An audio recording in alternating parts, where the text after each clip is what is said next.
لي سؤال واحد أرجو ألا يزعج السبوحة، وهو خاص بحادثة مقتل والدتها، وهل حقا أن والدها هو الذي قتلها بسبب الخيانة الزوجية؟ لما ماتت أمي يعني الحقيقة أنه أبويا كان دايما مسافر معايا. نعم. هي تعرفت على شخص هنا كان يمثل مع أختي لميا، طبعا قدرها وكده، والستة ما بيبقى جوزها غايب تشوف حد كده وبقى لها سنين متجوزة بترتاح له، زي في كتير حوادث كده، مش بس أمي يعني. نعم. كانت أمي أحلى أم في الدنيا. وبعدين عندي أخ كان يفضل معاه ليل ونهار، ما أعرفش من مش أبويا، لا حرام أبويا يعني ذكرناه كتير النهاردة. تعبناه إنه حد قريب لينا قال له أنت لازم تقتل أمك وأنت مش عارف إيه وإيه.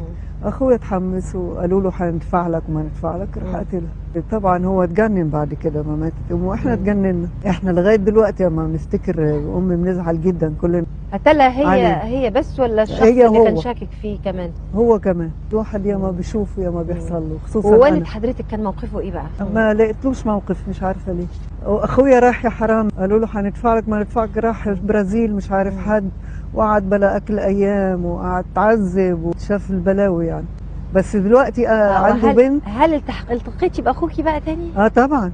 لازم نكلمه. في الاول ما كناش قادرين، بس بعدين قلنا هو يعني اخونا برضه حرام. طبعا.